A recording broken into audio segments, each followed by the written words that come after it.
Okay, so last time we did an early game minion progression guide, and it was rather simple.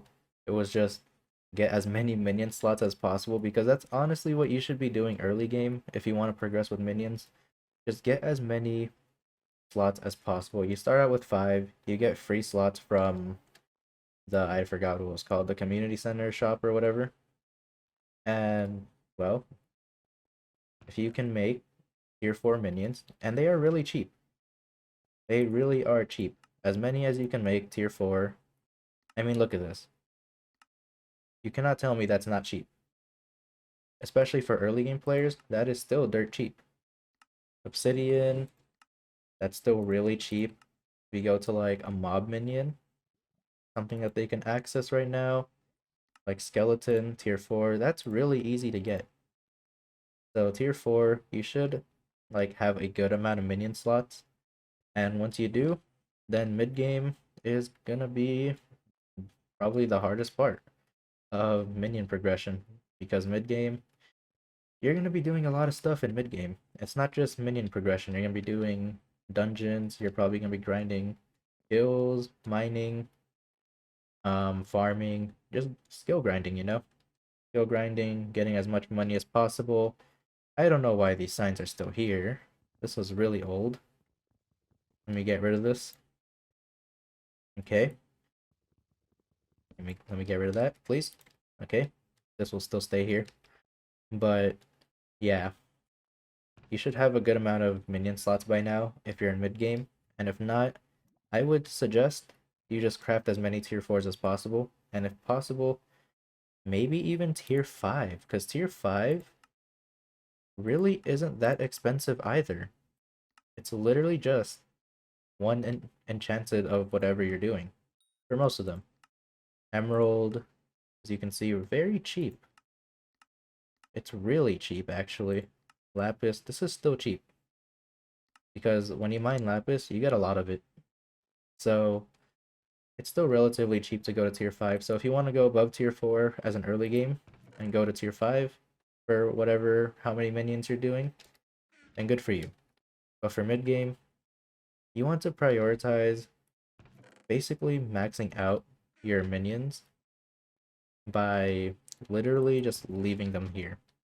For example, let's say slime minions because they're already down here. So I would just leave it here. Probably make like a little box for them so they can just auto kill them. And just have this. Just collect this, have a chest under, and just let the slime pile up.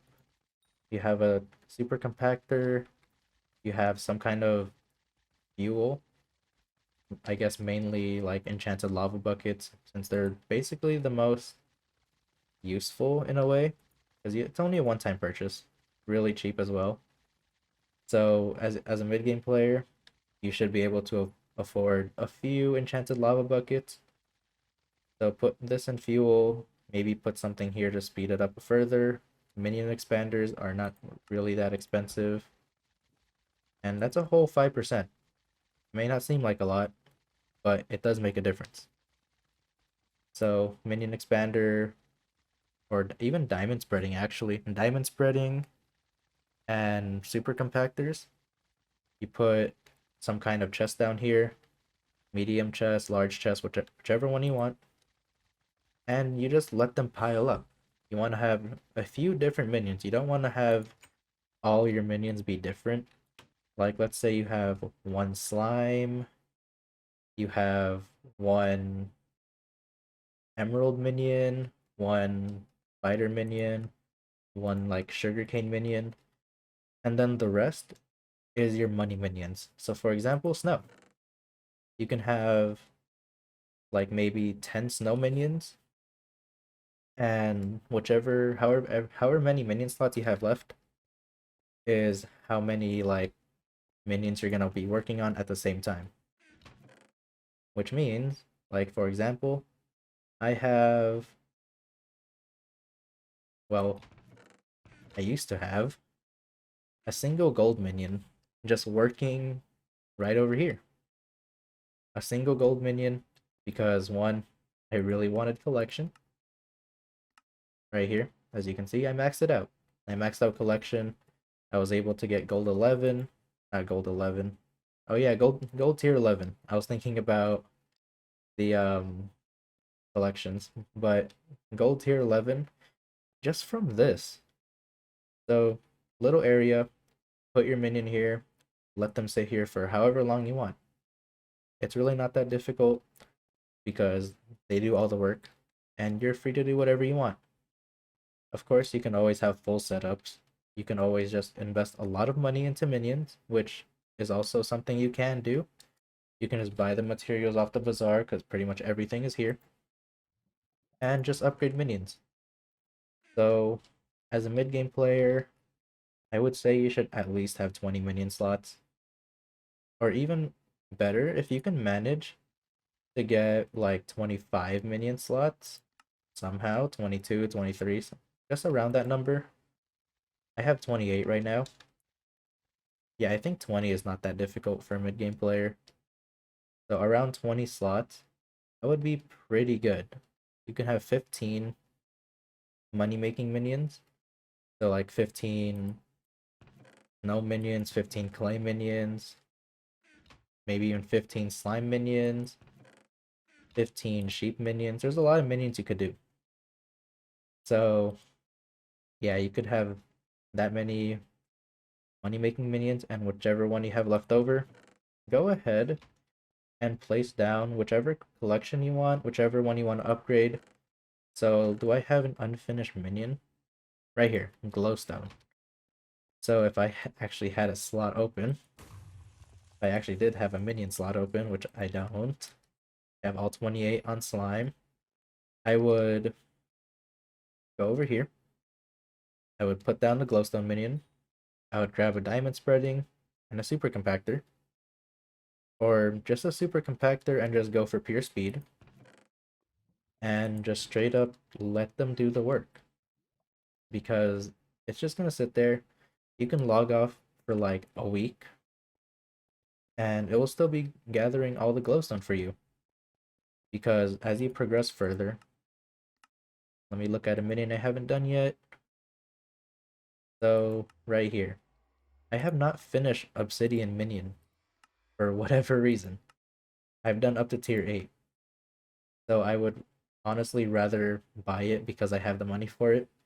But as a mid game player, you're gonna be buying a lot of stuff. You're gonna be buying like math hose, you're gonna be buying pickaxes, drills, dungeon sets.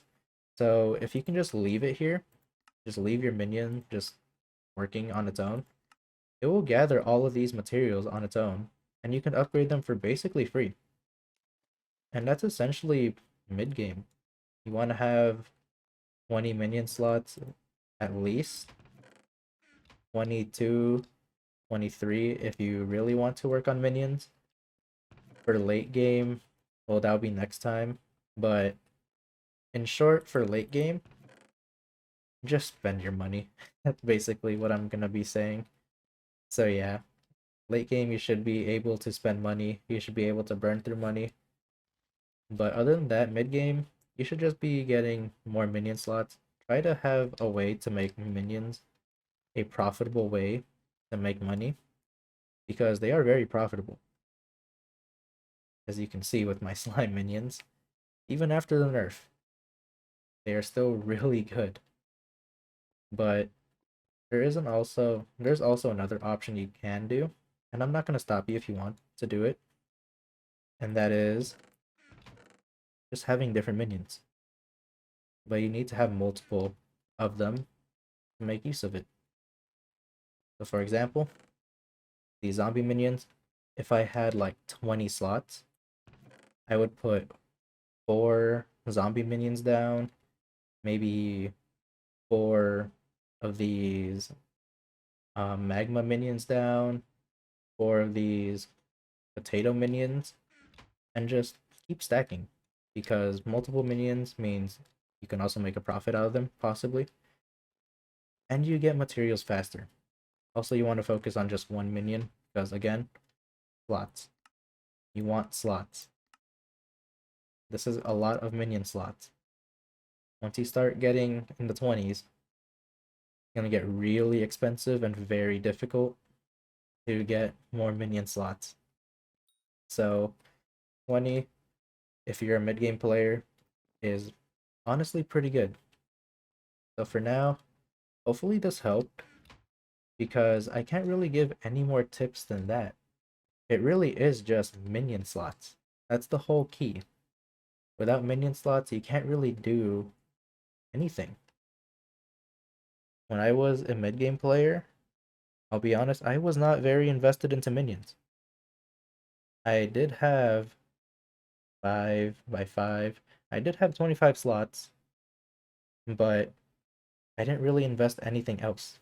Thought 25 was good enough, and I just never really did it. So I only have 28. I could have 29, 30, but, well, it was my own mistake.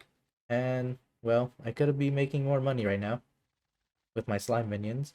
So work on your minions.